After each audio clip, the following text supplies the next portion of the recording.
Please subscribe Ito Money Vlog.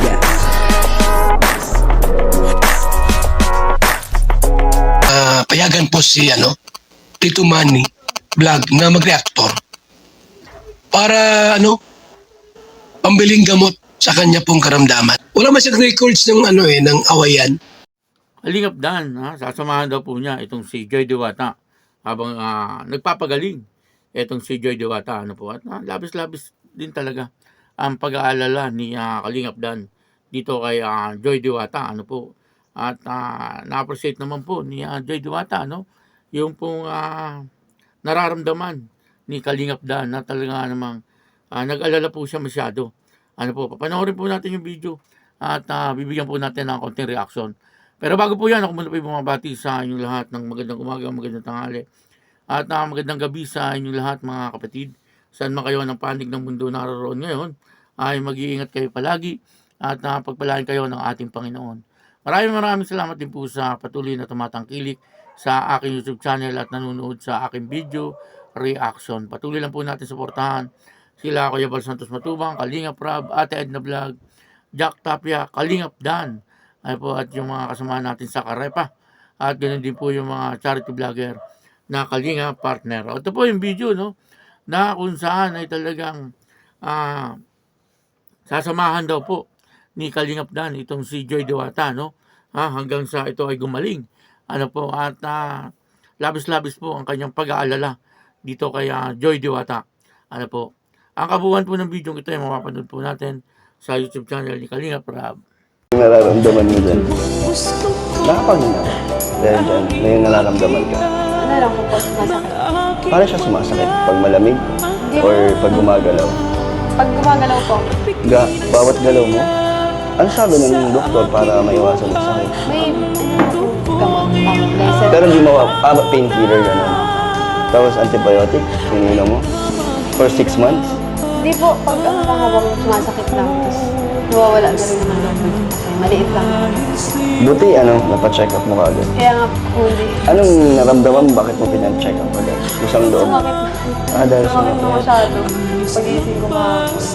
Gano'ng Joy? Gano'ng yung sakit? From 1 to 10, gano'n? 10 over. 10 over 10? So, paano ka dinala sa hospital? Buti po nandito po si Dara kasi papunta po sana kami sa Virginia and then pinili po si Dara tapos yun po, mag-isip po, sobrang sakit. So, namimilipit ka na sa sakit. Paano ka pumunta doon sa hospital? Nag-tricycle ka?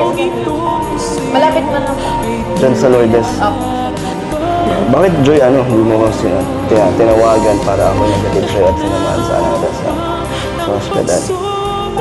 Hindi ko, late nga na natin nalaman. Parang kay Melka ko pa nalaman yung pagdating niya doon sa kila Eden sa birthday sa hospital. Tapos diba, message kita. So bakit di mo sinabihan? Diba?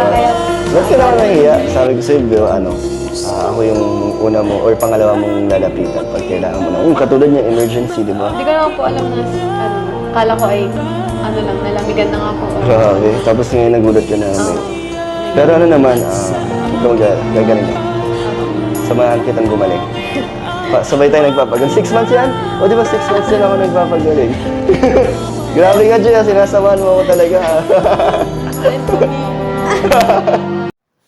Yung po dinalo po ni Kalingap Rab ni Kalingap Dan itong si Joy Diwata doon sa apartment nila Joy Diwata.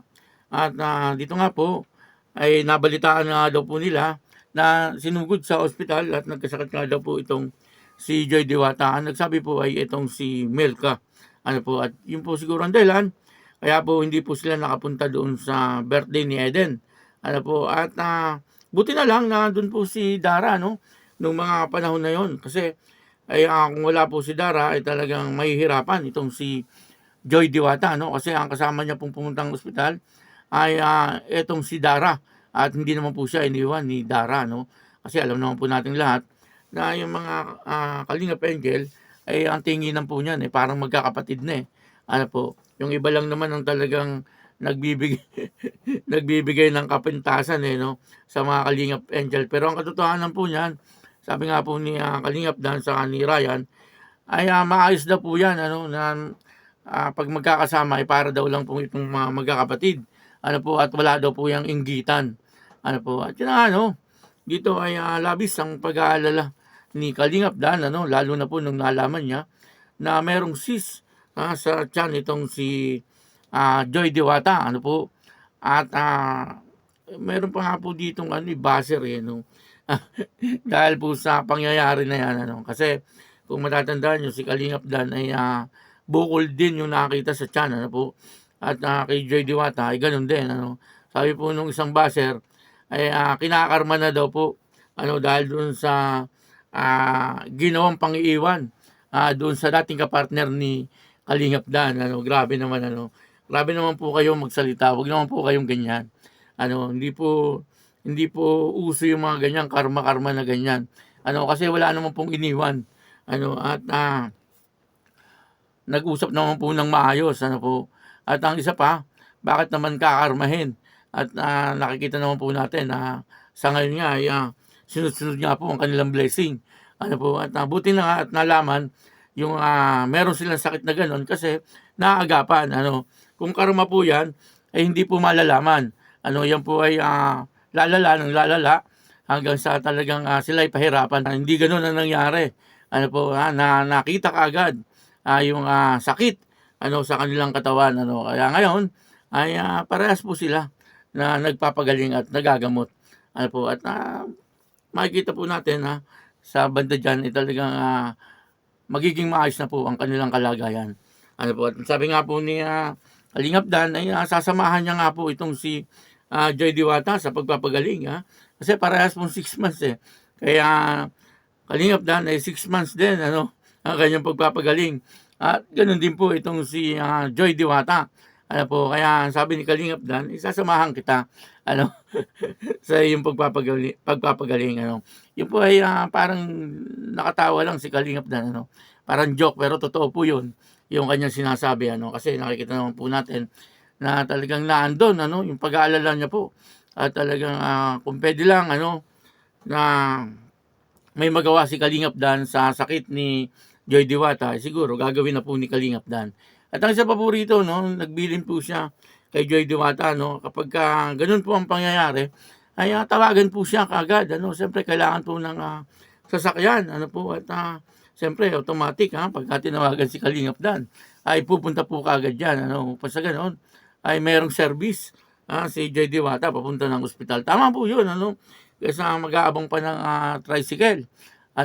Maganda na yung ganun, na meron talagang sasakyan papunta sa ospital. At willing naman itong si Kalingap Dan na kapag nangyari uli ngayon, na wag naman sana na mangyari uli. Pero kapag may mga emergency nga daw po, ay kabilin-bilinan ni Kalingap Dan na siya ang tawagan. Kung sa ganon, siyempre matulungan niya itong si Joy Diwata. Na sa ganon siguro, para hindi po siya nag-aalala dito kay Joy Diwata. Kasi medyo huli na po niya nalaman Kasi itinago din po ni Joy Diwata kay Kalingap Dan kasi nahihiya nga daw po itong si Joy Diwata kay Kalingap Dan Huwag ka nang mahihiya, Joy Diwata, kay Kalingap Dan kasi ay para naman na kayong mag-best friend or masigit pa doon medyo malalim na ang ang pagtitinginan ng dalawang ito. Ayon sa nakikita ko yan po ay obserbasyon ko lang at opinion ko lang. Kumbaga, yan lang ang aking nakikita. Medyo malalim na yung nakikita ko na pagsasama or pagiging magpartner sa love team ng dalawang ito. At pwedeng sa bandang huli, ay pwede talaga na silang dalawa ang magkatuluyan. Kasi bagay na bagay naman po silang dalawa at parehas naman po ang kanilang ugali. At sa pa, pogi, maganda. Yung kanilang mga magulang ay okay na rin. Kumbaga, wala na pong problema talaga. Kumbaga, sila na lang dalawa ang hinihintay. Pero hindi naman po natin sila pinapangunahan. Yan po ay, kumbaga, ay parang pangarap pa lang sa ngayon. Kumbaga, ay haka-haka pa lang. Siyempre, ang masusunod po dyan ay silang dalawa pa rin. Kaya yun, maraming salamat po sa inyong lahat. At ako po si Tito Manny Vlog na nagsasabing God bless you all. Diyos mabalos.